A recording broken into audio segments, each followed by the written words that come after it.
Hello, everyone. Welcome. This is Dr. Rose in full bloom on this beautiful, beautiful summer day. In the midst of summer, wedding season is in full bloom. And, has people, those who aren't in a relationship, asking, where do I find love? You know, Lots of people are out there looking for love in all the wrong places. But one of the things that I found over the years, both professionally and personally, that the biggest thing that gets in the way of us finding love are our own barriers that we implement. So today I want to talk to you about 5 barriers to love that if you can conquer, you have a great chance of finding that special person in your life. Because let's face it, relationships are the hallmark of life.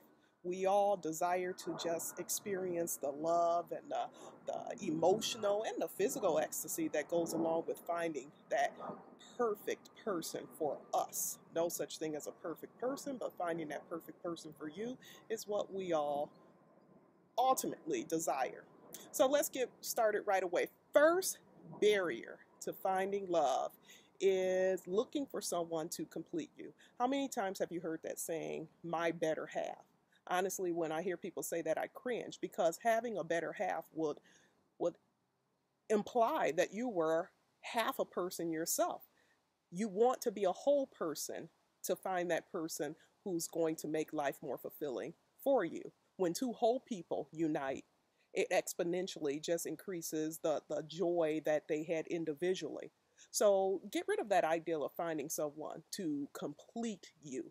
To complete you. Be the person that you desire, and you'll find a whole person if you show up as a whole person yourself. Myth number 2 is the build a bear mentality.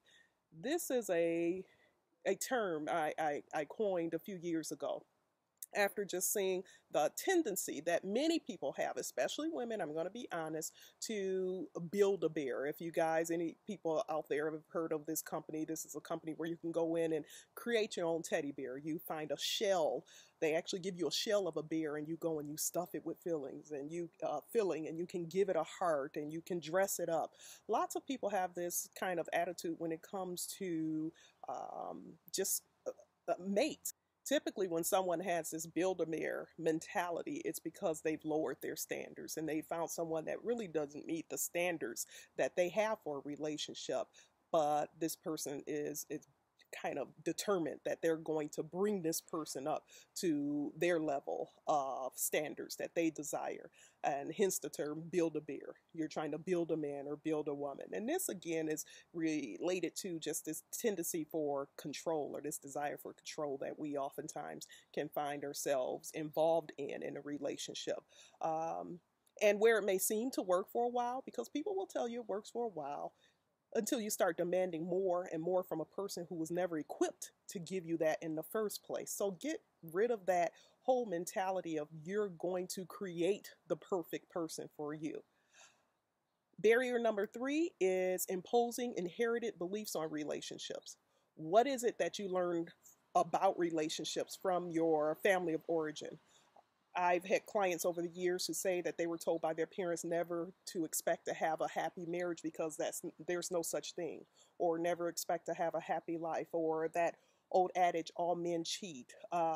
If you have any of these limiting inherited beliefs when it comes to relationship, you really need to expose them, bring them to light, and get rid of the ones that are getting in the way of you attracting the person in your life. What may have held true for your family, your parents, your grandparents does not necessarily have to hold true for you, but you have to just shift your belief system.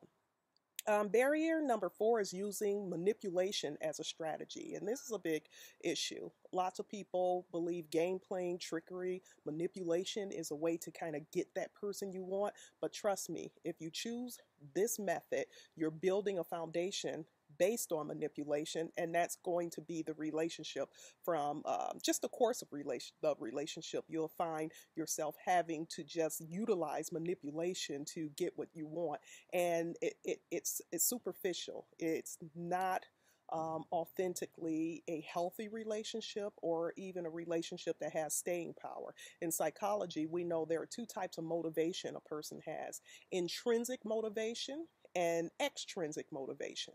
When a person is intrinsically motivated, that means they want to do things because they want to do things for you. When a person is extrinsically motivated, they want to do things for you or because they feel coerced or they feel if they don't, there'll be some detriment to them. What we do know is that when a person is intrinsically motivated, when their desires is based on their own desires, not your manipulation or coercion or trickery, it has more staying power. This person is more likely to continue to want to do things that will be fulfilling and gratifying to you. And the last barrier to finding love is this ideal of seeking closure from past relationships. I've heard many people over the years say they can't move on in a relationship until they get closure from the last relationship. Well, newsflash, there's no such thing as closure. Closure doesn't exist. Only thing you're going to get closure with is a zip or a button, honestly. So give up that ideal that you're going to get closure so you can move on. When you say you want closure, all you're really saying is that you want the person to tell you that they did you wrong. And that never happens. Closure, for most people, is a desire to have their feelings validated by the other person. And if you go throughout life just seeking that, you'll never get it and always will play a role in your future relationships because those dynamics that you feel you didn't get closure on in the previous relationship will continue to rear their ugly head in future relationships. So those are 5 barriers to keep in mind. But I just want to share with you guys, if you are honest, because I'm all about taking personal responsibility and encouraging people to live their best life. If you're honest with yourself, if you take personal responsibility in regards to the role you play in attracting that love in your life, I guarantee you, you'll be able to attract it and you'll be able to start living your life in full bloom. Thank you.